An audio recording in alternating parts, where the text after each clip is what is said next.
అలాగనే యువగలం పాదయాత్రలో యువతకి స్ఫూర్తినిస్తూ వాళ్ళకి భరోసా నింపుతూ రాష్ట్రానికి తన కృషితో అన్ని రకాల పెట్టుబడులను తీసుకొస్తూ మూడవ తరం యువతకి దిశానిర్దేశం చేస్తున్న మన జాతీయ వర్కింగ్ ప్రెసిడెంట్ శ్రీ నారా లోకేష్ గారికి మరియు రాష్ట్ర అధ్యక్షులు పల్లా శ్రీనివాసరావు గారికి అలాగనే వేదిక మీద ఉన్న పోలిట్ బ్యూరో సభ్యులందరికీ అలాగనే వేదిక ముందు ఉన్న తెలుగుదేశం పార్టీ నాయకులకి అలాగనే ఈరోజు ఈ హైబ్రిడ్ మహానాడుకు దాదాపు 1875 క్లస్టర్స్లో మన తెలుగుదేశం పార్టీ కుటుంబ సభ్యులు పాల్గొంటూ వీక్షిస్తున్న ప్రతి ఒక్కరికి నమస్కారాలు తెలియజేసుకుంటున్నాను.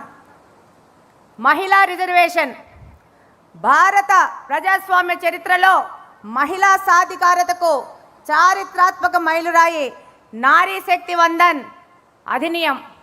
మహిళలకు చట్టసభల్లో 33% రిజర్వేషన్ కల్పించి వారిని రాజకీయాల్లో నిర్ణయాల్లో సమాన భాగస్వాములుగా నిలబెట్టడమే ఈ చట్టం యొక్క లక్ష్యం. ఇది కేవలం సంఖ్యాపరమైన మార్పు కాదు, దేశ విధానాలలో మహిళల స్వరం బలపడేలా చేసే ఒక కీలక సంస్కరణ. దేశ జనాభాలో సగం మంది మహిళలకు సమాన రాజకీయ అవకాశాలు కల్పించడమే దీని ముఖ్య ఉద్దేశము. మన దేశంలో మహిళ అంటే ఒక వ్యక్తి కాదు, ఒక శక్తి అని నమ్మిన మొట్టమొదటి పార్టీ తెలుగుదేశం పార్టీ. మొట్టమొదటి వ్యక్తి స్వర్గీయ అన్న నందమూరి తారక రామారావు గారు. మహిళల సంక్షేమం మీద చేసే ఖర్చు అనేది ఒక ఖర్చు కాదు, అది దేశ భవిష్యత్తుకు చేసే పెట్టుబడిని గుర్తించిన ఒక విజనరీ లీడర్ మన నారా చంద్రబాబు నాయుడు గారు. మహిళా సాధికారత అంటే విద్య వైద్య రంగాలలో విద్యా ఉద్యోగాలలో మహిళలకు కొంతమేర అవకాశాలు కల్పించి మహిళలకు ఆర్థికంగా రాజకీయ స్వేచ్ఛలతో పాటు ఆలోచనాపరమైన స్వేచ్ఛా నిర్ణయాలతో స్వేచ్ఛ గౌరవం ఉండాలని నమ్మిన వ్యక్తి మన యువ నాయకులు నారా లోకేష్ గారు. ఆ రోజు అన్న ఎన్టీఆర్ స్థానిక సంస్థలలో 9% వాటా కానించి ఆడపిల్లలకు ఆస్తి హక్కు కానించి ప్రభుత్వ రికార్డులో తండ్రితో పాటు తల్లికి కూడా పేరు రాయాలనడం కానించి మొట్టమొదటి మహిళా విశ్వవిద్యాలయం ఏర్పాటు చేయడం కానించి వితంతు పింఛన్ల కానించి మహిళా డైరీ సహకార సంఘాలు ఏర్పాటు చేయడంతో మహిళల ఆత్మగౌరవాన్ని విద్యా సంక్షేమం భద్రత మరియు ఆర్థిక స్వాతంత్రాల పట్ల అన్న ఎన్టీఆర్ గారి యొక్క నిబద్ధత మనందరికీ తెలుసు. నేటి తరం నాయకులు శ్రీ నారా చంద్రబాబు నాయుడు గారు ఆ యొక్క నిబద్ధతను ఇంకా కొంచెం ముందుకు తీసుకెళ్తూ మహిళల యొక్క గౌరవాన్ని పెంచారు. దేశంలో తొలి దళిత స్పీకర్గా శ్రీమతి ప్రతిభాబాతి గారిని నియామకం కానించి స్థానిక సంస్థల్లో ఉద్యోగాల్లో మహిళలకు 33% రిజర్వేషన్ పెంచి మహిళా కమిషన్ని ఏర్పాటు చేసి ఏదైనా పేదలకు ఇల్లులు ఇవ్వాలంటే అది మహిళ పేరు మీద ఇచ్చేటట్లు మార్పు చేసి ఈరోజు రేషన్ కార్డు కూడా మహిళల పేరు మీద ఇస్తున్నారంటే మన నాయకుడు నారా చంద్రబాబు నాయుడు గారి మహిళల మీద ఉన్న నిబద్ధతే. ఈరోజు చంద్రబాబు నాయుడు గారి మానస పుత్రిగా డ్వాక్రా ఏర్పాటు కానించి ఆ రోజు దీపం పథకం ద్వారా ప్రతి ఒక్క పేద గృహిణికి ఉచిత గ్యాస్ కనెక్షన్ ఇచ్చారు. అలాగనే ఒక వినూత్న పద్ధతిలో ఆ రోజుల్లో ఆర్టీసీలో డ్రైవర్లకు కండక్టర్లకు మహిళలను తీసుకున్నారు.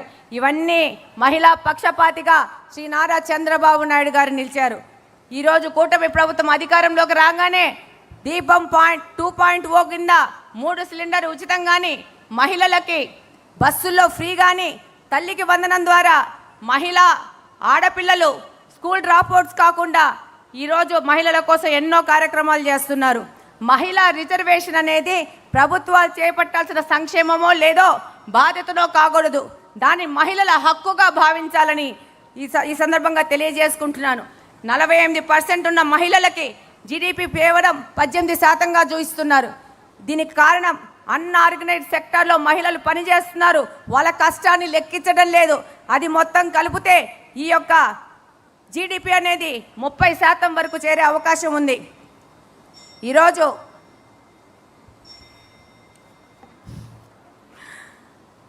ఆ రోజు 96లో దేవగౌడ గారిని ప్రవేశపెట్టిన తొలి మహిళా బిల్లు కాడి నుంచి మళ్ళా 98 నుంచి 2003 వరకు వాజ్పేయి ప్రభుత్వంలో కూడా ఎప్పుడూ తెలుగుదేశం పార్టీ మహిళా బిల్లుకు సపోర్ట్ చేస్తూ ఉంది. నిన్న ఎన్డీఏ ప్రభుత్వం ప్రవేశపెట్టిన బిల్లుకు కూడా తెలుగుదేశం పార్టీ సంపూర్ణ మద్దతు ఇచ్చింది. ఈరోజు ఈ మహిళా బిల్లును స్త్రీశక్తిలో భాగంగా తీర్మానాన్ని బలపరిచే ముందు ఈ కార్యక్రమానికి ముందుగానే మన నాయకుడు నారా లోకేష్ గారు రాబో ఎన్నికల్లో 33% రిజర్వేషన్ మహిళకు కేటాయిస్తాము, మహిళా క్యాండిడేట్లను ఎంపిక చేసేటప్పుడు 33% రిజర్వేషన్ ప్రకటిస్తామన్నందుకు ఇక్కడున్న మహిళా శాసనసభ్యులందరూ ఒక్కసారి నిలబడి నారా లోకేష్ గారికి అలాగనే మన ముఖ్యమంత్రి నారా చంద్రబాబు నాయుడు గారికి ఒక ధన్యవాదాలు తెలియజేసుకుంటారని కోరుకుంటున్నాను. చప్పట్లతో ధన్యవాదాలు తెలియజేసుకోవాలని కోరుకుంటా ఉన్నాను. మహిళలే కాదు, ఇక్కడున్న మా సోదరులు కూడా అందరూ లేచి ఈ యొక్క 33% పార్టీ నిర్ణయానికి వారి సంపూర్ణ మద్దతు కూడా ఈరోజు తెలియజేసుకున్నందుకు ఇక్కడున్న ప్రతి ఒక్క సోదరులకు అందరికీ ధన్యవాదాలు తెలియజేసుకుంటున్నాను. Thank you very much. ఈ అవకాశం ఇచ్చిన పెద్దలందరికీ ధన్యవాదాలు తెలియజేసుకుంటున్నాను. థ్యాంక్ యూ మాధవి గారు. ఇప్పుడు ఇదే తీర్మానాన్ని బలపరచవలసిందిగా అలానే మహిళా సంక్షేమం వీటన్నిటి గురించి మాట్లాడవలసిందిగా తీర్మానాన్ని బలపరచవలసిందిగా సింగనమల శాసనసభ్యురాలు బండారు శ్రావణి గారిని వేదిక మీదకు ఆహ్వానిస్తున్నాం. చిన్న రిక్వెస్ట్ శ్రావణి గారు అండ్ మిగతా వక్తలందరికీ కూడా దయచేసి అందరూ కూడా టైం చూసుకొని మాట్లాడవలసిందిగా కోరుతున్నాము. అలానే వీలైతే ప్రతి ఒక్కరూ తప్పనిసరిగా యూట్యూబ్లోకి వెళ్ళి కడప వార్తను లైక్ చేయండి, సబ్స్క్రైబ్ చేయండి. ఇట్లు మీ జి రమణయ్య, ఎడిటర్, కడప వార్త.